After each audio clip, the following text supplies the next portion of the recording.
Hey guys, welcome back to my channel. मैं हूं आकांक्षा और टाइटल देखिए समझ आ गया होगा वीडियो किस टॉपिक पे होने वाला है। तो आज के वीडियो में मैं बात करने वाली हूं इस जेल के बारे में। ये है ट्रिटिनोइन जेल, एयरहेड जेल, जो कि acne treatment, acne scars treatment और स्किन रिलेटेड बहुत सारी प्रॉब्लम्स को ट्रीट करने में यूज़ की जाती है, आपको पता होगा।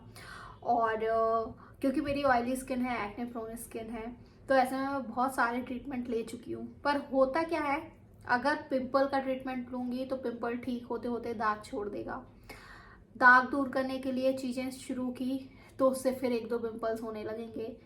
ऐसा होते होते मतलब बहुत लंबा टाइम हो गया था। मैं बहुत सालों से सफ़र कर रही हूँ और मैंने क्लिंडामाइसिन जेल बहुत टाइम तक यूज़ किया। क्लिंडामाइसिन जेल पिंपल को रिड्यूस करने में बहुत ज़्यादा हेल्प करता है, पर वो स्कार्स पे काम नहीं करता। मैंने एजिडर्म क्रीम, एजोलिक एसिड बहुत लंबे टाइम तक वो भी ट्राई किया, तो उससे दाग धब्बे दूर हो जाते हैं, स्किन की क्वालिटी अच्छी हो जाती है। पर मुझे किसी चीज़ के रिजल्ट्स ना ये नहीं कह सकती हूँ कि परमानेंट मिल गए, कि उन सारी चीज़ों को लंबे टाइम तक आप यूज़ भी नहीं कर सकते हो। और जैसे ही बंद किया तो मुझे ऐसे लगा कि फिर से प्रॉब्लम शुरू होने लगी। हालांकि उसके रिजल्ट्स भी अच्छे मिलते हैं, कुछ लोगों की स्किन पे और भी ज़्यादा अच्छे से वो काम करती है। मेरी स्किन पे भी अच्छे से काम किया, पर मुझे परमानेंट रिजल्ट्स नहीं मिल रहे थे। फिर क्योंकि ट्रिटिनोइन जो जेल है, रेटिनो ट्रिटिनोइन एयरहेड जेल, ये मैंने काफ़ी टाइम पहले यूज़ किया हुआ था, पर शायद से मुझे लगता है कि मेरा तरीका गलत था, इसलिए मुझे इसके रिजल्ट्स नहीं मिलते थे। फिर मैंने सोचा यार ट्रिटिनोइन यूज़ करते हैं, क्योंकि ट्रिटिनोइन एक ऐसा इंग्रेडिएंट आप कह सकते हो जो आपकी स्किन की मल्टीपल प्रॉब्लम्स को ट्रीट करने में हेल्प करता है। ना सिर्फ एक्ने को ट्रीट करेगा, बल्कि किसी भी टाइप के पिंपल्स हैं, एक्ने, उनको ट्रीट करेगा। Black heads, white heads, scars को ठीक करने में, पिगमेंटेशन को ठीक करने में, फाइन लाइंस, रिंकल्स, एजिंग की प्रॉब्लम को ट्रीट करने में ट्रिटिनोइन कमाल का काम करता है। मतलब इन शॉर्ट मैं कहूँगी, एक सिंगल जेल आपकी मल्टीपल प्रॉब्लम को ट्रीट करने में हेल्प करती है। बस बात यह है कि इसको आपको सही ढंग से यूज़ करना है। एक बार आपको ट्रिटिनोइन को सही ढंग से यूज़ करना आ गया ना, तो आपके स्किन रिलेटेड सारी प्रॉब्लम्स ठीक हो जाएंगी। और सच में अभी पिछले 2 3 महीने हो गए, मैं देख रही हूँ कि मेरी स्किन काफ़ी चेंज हुई। तो मैंने बहुत सारी चीज़ें ट्राई की। नो डाउट मैं बहुत सारी चीज़ें ट्राई करती रहती हूँ, क्योंकि मेरा ये काम है। जो चीज़ें, जो मैं साइड में चीज़ें यूज़ करती हूँ, जिन्होंने मेरी स्किन पे काम किया, उनके रिव्यूज़ मैं शेयर करती रहती हूँ। पर एक ये परमानेंट जेल है जिसको मैं काफ़ी टाइम से यूज़ कर रही हूँ। कई बार मैं एवरीडे यूज़ करती हूँ अपने स्किन की प्रॉब्लम के अकॉर्डिंग, नहीं तो कई बार मैं इसको वीक में 2 से 3 बार यूज़ करती हूँ। पर इसको यूज़ करना मैं बंद नहीं करती, बिल्कुल बंद नहीं करती। रीज़न ये है कि जब से मैंने इसको यूज़ करना शुरू किया है, मेरी स्किन से पिंपल, एक्ने काफ़ी हद तक ठीक हो गए। आप देख सकते हो, अभी मैंने अपने फेस पे कुछ भी नहीं लगाया हुआ, और आप मेरे पिछले 5 6 महीने के पहले के या 1 साल पहले के वीडियोस जाके देखना, तब और आज स्किन को कंपेयर करना कितना ज़्यादा चेंज है, क्योंकि मैंने रेगुलर इसी को बस यूज़ किया। इसके अलावा एक्ने ट्रीटमेंट के लिए मैं कोई भी चीज़ यूज़ नहीं कर रही थी, काफ़ी टाइम हो गया नहीं कर रही हूँ। हाँ, बीच में मैंने एक दो चीज़ें ट्राई की, क्योंकि मुझे वो आप लोगों के साथ रिव्यू शेयर करना था, तो मैंने ट्राई किया। नहीं तो मैं इस जेल को लंबे टाइम से यूज़ कर रही हूँ। ज़रूरी नहीं है कि मैं इसी ब्रांड का लेती हूँ। कई बार मैं रेटिनो यूज़ कर लेती हूँ, कभी जो भी मतलब अवेलेबल रहता है, बस उसमें ट्रिटिनोइन यूज़ होना चाहिए, वो मैं यूज़ कर लेती हूँ। और मैंने देखा मेरी स्किन पे काफ़ी चेंजेस आए। पिंपल होना पहले थोड़े दिन पहले तो थोड़े से कम हो गए थे, फिर धीरे धीरे काफ़ी हद तक कम हो गए। अभी भी होते हैं, पर जब मेरे पीरियड्स आने होते हैं तभी मुझे पिंपल हो जाते हैं, जो कि इसको लगाने से फिर से ठीक हो जाते हैं। स्कार्स भी काफ़ी हद तक ठीक हो गए। इसके अलावा जो स्किन रिलेटेड और भी इश्यूज थे, वो भी इस जेल से काफ़ी हद तक ठीक हो गए। जब आप ये जेल लगाते हो, आपकी स्किन इतनी ज़्यादा ड्राई हो जाती है, मतलब अब मेरी स्किन मुझे लगता है ऑयली रही ही नहीं। अब मुझे हर टाइम मॉइस्चराइज़र के पीछे भागना होता है। तो स्किन का पूरा टाइप ही जैसे चेंज कर दिया हो इस जेल ने, तो अब मेरी स्किन बहुत ज़्यादा ड्राई हो गई है, जिसको मुझे बहुत अच्छे से मॉइस्चराइज करना पड़ता है। बाकी कोई इसके साइड इफ़ेक्ट्स नहीं हुए। तो अब स्किन ऑयली नहीं रही जितनी एक्सट्रीमली ऑयली थी, अब वो ड्राई हो गई है, बहुत ज़्यादा पील होती है। उससे बचने के लिए मुझे काफ़ी चीज़ें करनी पड़ती हैं, पर जो प्रॉब्लम्स थी एक्ने, पिंपल, स्कार्स की, वो सही हो गई। अब मैं बताती हूँ कि मैं इस जेल को कैसे यूज़ करती हूँ। सबसे पहले जब आप इस जेल को यूज़ कर रहे होगे ना, आपको एक ऐसा फेस वॉश चाहिए होगा जो आपकी स्किन को ड्राई ना करे, जिसको यूज़ करने के बाद आपकी स्किन खिंची खिंची ना लगे। ऐसा कोई भी फेस वॉश आप यूज़ करो। उसके लिए आप सेटाफिल कर सकते हो, जो कि ड्राइनेस को काफ़ी हद तक दूर करता है। इसके अलावा मैं कर रही थी पिलग्रिम का रेड वाइन रेंज का एक फेस वॉश है, उसको यूज़ कर रही थी। उससे भी स्किन बिल्कुल ड्राई नहीं होती। तो ये दो मैं फेस वॉश कहूँगी, या आपको कोई भी लगता है जो आपकी स्किन को ड्राई नहीं करता, वो आप यूज़ करो। फिर जब आपका फेस अच्छे से ड्राई हो जाए, तब आप क्या कीजिए, अपने स्किन को मॉइस्चराइज कर लीजिए। मॉइस्चराइज करने के बाद 1 मिनट बाद आप ये जो जेल है इसको अपने फेस पे लगा लीजिए। इस जेल को आपको आईज के आसपास, नोज के आसपास, लिप एरिया पे, चिन के आसपास नहीं लगाना है। बाकी सारे फेस पे आप इस जेल को लगा सकते हैं। ठीक है, एक ये तरीका है। क्योंकि अब मेरी स्किन बहुत ज़्यादा ड्राई हो गई है तो मैं इस टाइप से लगाती हूँ। पर अभी कुछ दिनों पहले जब मेरी स्किन इतनी ज़्यादा ड्राई नहीं थी, तब क्या करती थी, मैं अपने फेस को अच्छे से वॉश करके जब ड्राई हो जाता था तो इसको अपने फेस पे लगा लेती थी, चीक्स पे लगाती थी, फोरहेड पे लगाती थी। लगाने के 1-2 मिनट बाद जब ये सेट हो जाए, उसके ऊपर मैं मॉइस्चराइज़र लगा लेती थी। तो आप जब स्टार्ट कर रहे हो, आपकी स्किन बहुत ज़्यादा ऑयली है, तब आप इसको डायरेक्ट लगा के इसके ऊपर मॉइस्चराइज़र लगा सकते हैं। आपको लंबा टाइम हो जाए, 2-3 महीने हो जाए, आपको लगने लगे आपकी स्किन बहुत ज़्यादा ड्राई हो गई है, तो आप क्या करो, पहले मॉइस्चराइज़र लगा लो, इसके ऊपर ये जेल लगा लीजिए।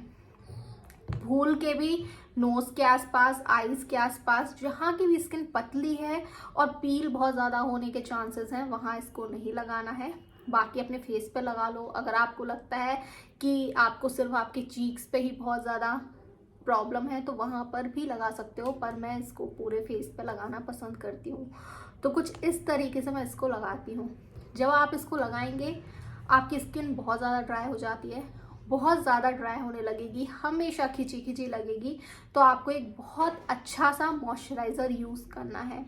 मार्केट में बहुत सारे मॉइस्चराइज़र अवेलेबल हैं जो अच्छे से मॉइस्चराइज करते हैं। आप ऐसे मॉइस्चराइज़र यूज़ करो जिसमें हाइलोरॉनिक एसिड हो, एलोवेरा हो, विटामिन ई हो।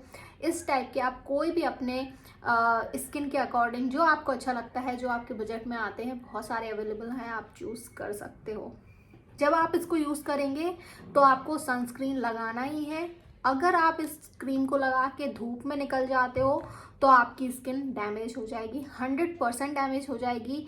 रिजल्ट मिलना तो दूर की बात है, आपकी स्किन बहुत ज़्यादा रेड हो सकती है और ईचिंग हो सकती है स्किन पे, डार्क पड़ सकती है। ये सारे साइड इफ़ेक्ट्स होंगे अगर आप इसको यूज़ कर रहे हो और सनस्क्रीन यूज़ नहीं करेंगे, या फिर इसको यूज़ करने के बाद धूप में निकल गए तब भी आपकी स्किन खराब होगी। इसलिए इसको सिर्फ नाइट में ही यूज़ करना है, ओवरनाइट लगा के रखो। इससे अच्छा टाइम इस क्रीम को, इस जेल को लगाने का नहीं हो सकता। तो चाहे कुछ भी हो, मैं तो कहूँगी, मैं अपने एक्सपीरियंस से कहूँगी कि इसको सिर्फ नाइट में ही यूज़ करें। दिन में सनस्क्रीन लगाओ। बहुत सारे सनस्क्रीन ऐसे हैं जिसमें मॉइस्चराइज़र अवेलेबल रहता है। अगर उसमें मॉइस्चराइज़र नहीं है, सिर्फ सनस्क्रीन है, आपकी स्किन को मॉइस्चराइज नहीं करता है, तो आप उसके साथ कोई भी अच्छा सा मॉइस्चराइज़र भी यूज़ कर सकते हैं। एक और जो मॉइस्चराइज़र मैं आपको बताना चाहूँगी वो है इमोलिन क्रीम, जो कि मेडिकेटेड क्रीम है और एक्ने प्रोन स्किन है, ऑयली स्किन है, ड्राई स्किन है, कोई भी स्किन टाइप है, बहुत अच्छे से स्किन को मॉइस्चराइज करती है और बिल्कुल आप उसको भी यूज़ कर सकते हैं। वो भी काफ़ी अच्छे से आपकी जो ड्राइनेस है उसको ठीक कर देगी। तो अगर आप इसको लगाते हैं, जब भी आप इसको लगाएंगे, आपकी स्किन पे ईचिंग हो रही है, स्किन रेड हो रही है, ड्राई होना तो एक नॉर्मल बात है, रेड हो रही है, इचिंग हो रही है या फिर कुछ सेंसेशन हो रहे हैं, तो हो सकता है कि आपको सूट नहीं कर रही है।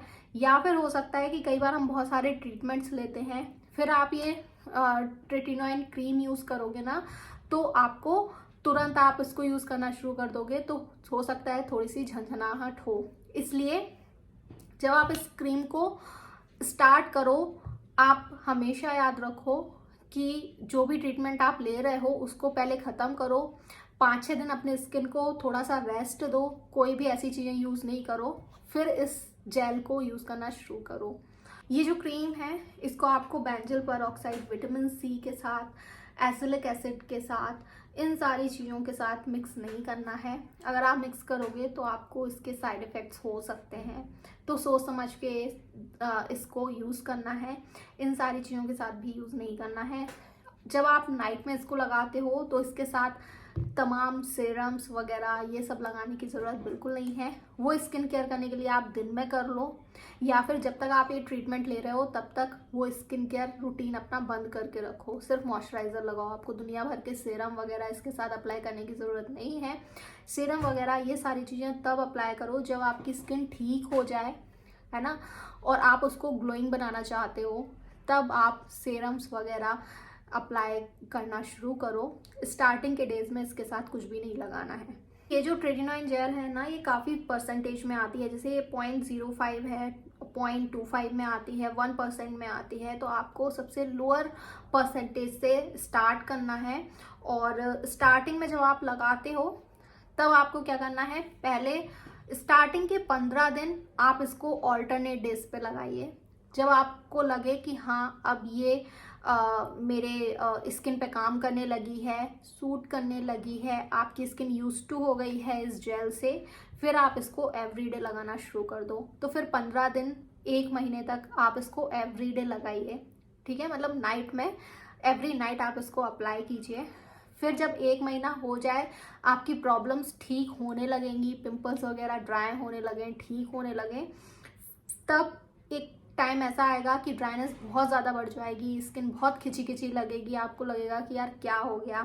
फिर उस टाइम पे आपको क्या करना है, आपको 2-2 दिन का गैप देके इसको लगाना शुरू करना है। जब बहुत ज़्यादा ड्राइनेस बढ़ जाए फिर आप इसको 2-2 दिन में यूज़ करना शुरू करो, और जिस दिन गैप रहेगा उस दिन फिर आप अच्छा अपना स्किन केयर रूटीन फॉलो करो, जिसमें आपका सीरम भी होना चाहिए, मॉइस्चराइज़र भी होना चाहिए, सब कुछ आप यूज़ कर सकते हो। तो मैं ऐसे ही इसको यूज़ करती हूँ। जैसे अब मुझे इसको लगाते लगाते बहुत ज़्यादा टाइम हो गया और मेरी स्किन काफ़ी हद तक अब ठीक भी हो गई है, तो मैं क्या करती हूँ, वीक में 1-2 दिन इसको लगा लेती हूँ, और बाकी के दिन जो मेरा नॉर्मल स्किन केयर रूटीन है उसको ही यूज़ करती हूँ। देखो, आप बहुत सारी चीज़ें अगर यूज़ कर चुके हो, क्लिंडामाइसिन लगा लिया, बेंजल पेरोक्साइड लगा लिया, सब कुछ लगा लिया, अगर रिजल्ट्स नहीं मिल रहे हैं तो मैं कहूँगी कि फ़िलहाल ये एक बार यूज़ करके देखो, सही ढंग से इसको यूज़ करो।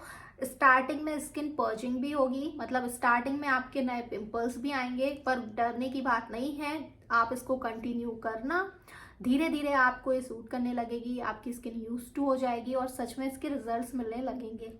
इसके रिजल्ट्स आपको बिल्कुल भी ऐसा नहीं है कि 2 दिन में मिलेंगे, 3 दिन में मिलेंगे, इवन मैं कहूँगी कि 1 महीने में भी इसके रिजल्ट्स नहीं मिलते हैं। लोग इसको बहुत लंबे टाइम तक यूज़ करते हैं, तो आप इसको कम से कम 2 से 3 महीने यूज़ करो, तब आपको रिजल्ट्स मिलने शुरू होंगे। एक बात और, अगर आपको किसी फंक्शन में जाना हो, किसी पार्टी वार्टी में जाना हो ना, या फिर आपकी खुद की शादी है, तब आप ये बिल्कुल यूज़ नहीं करो, क्योंकि ये स्किन पर्जिंग करती है। शुरू में पिंपल्स बढ़ेंगे, बढ़ते ही हैं, तो थोड़ा सोच समझ के इसको यूज़ करना, अदरवाइज बिल्कुल आप इसको यूज़ कर सकते हैं। तो मार्केट में बहुत सारी ऐसी क्रीम्स अवेलेबल हैं जिसमें ट्रेटिनोइन होता है। ये एरेड जेल है, मैं डिस्क्रिप्शन बॉक्स में और भी सारे ऑप्शंस दे दूंगी जो आप परचेज कर सकते हो। ऑनलाइन भी आप इजीली मंगा सकते हो, या ऑफलाइन या किसी भी फार्मेसी में चले जाना, वहाँ ये मिल जाएगी, इजीली मिल जाएगी। एक बार ट्राई करके देखो, और अगर ये सूट नहीं करती है, हो सकता है ये भी आपको सूट नहीं करे, तो मेरे और भी मैंने बहुत सारी चीज़ें यूज़ करके रखी हैं, ट्राई करके रखी हैं, आप वो देख सकते हो, वो शायद आपको फ़ायदा कर जाए। तो आई होप आज का वीडियो आपको पसंद आया होगा। पसंद आया तो जल्दी से वीडियो को लाइक कीजिए, चैनल को सब्सक्राइब कीजिए। अब मिलेंगे नेक्स्ट वीडियो में, तब तक के लिए बाय बाय। है।